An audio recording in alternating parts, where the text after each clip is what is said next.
What's up, guys? Thank you again for tuning in to my channel. In this episode, I'm going to share with you some tips in regards to traveling internationally with your young ones. Well, in this case, with one young one, because that's all the experience that I have. Recently, as you all know from my previous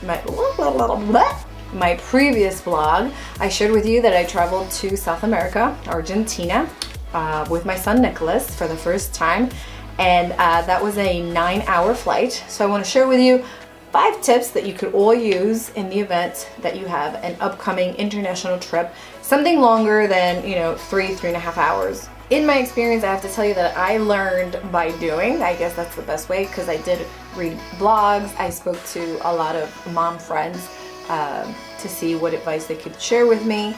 But every situation is different, so I will base it on my own experience, and hopefully this will help you out. Tip number 1, if at all possible, if you're going to be flying over 6 hours across the ocean or whatnot, you may want to look into booking a trip that is overnight. I am fortunate enough that my son does sleep all through the night, so keeping that in mind, it would have been great, amazing, if I could have actually booked a flight instead of during the day, during the night. That way he would have probably gotten more sleep than on an all-day flight. Tip number 2. What I have learned is that I will ask for an aisle seat versus a window seat in the future, because my son is no longer breastfeeding, and I did hear that moms that like to breastfeed on the airplane, it's easier for them if they have the support of the window aisle. But for me, since I had to get up almost 4 times to change his diaper because he got sick and threw up all over himself and all over me, I think it's better just to have the aisle seat. I was actually embarrassed to ask the person that was sitting next to me to get up so that I could go to the bathroom to change his diaper, and then had to clean him all up. So very important, those things. Make sure you do get the aisle seat. It'll just make it easier. Number 3, if at all you can fly with a companion, I extremely recommend that.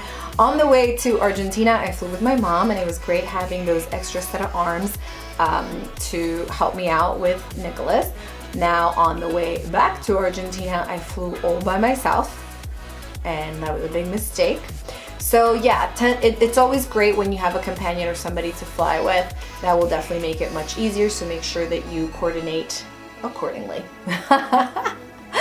Number 4. Are we on number 4? My number 4 advice is going to be that make sure that you have snacks, little toys, things to keep the child entertained.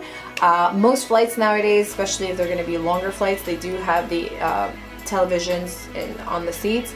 That could help. However, my son did not want to wear earphones to be able to listen to it, but at least it helped. It gave him something to look at.